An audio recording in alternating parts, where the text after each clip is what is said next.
Humans originally had two faces, 4 arms, 4 legs, and they were happy like that. Complete. Then they defied the gods, so the gods split us in two as punishment, tore us away from our other halves.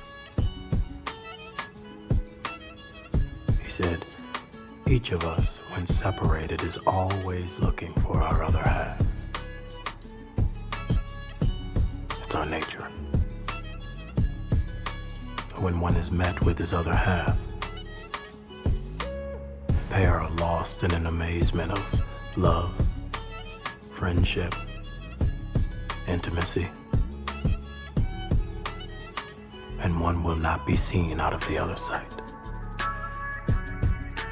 The reason is, human nature was once originally one, and we were whole, and the desire and the pursuit of the whole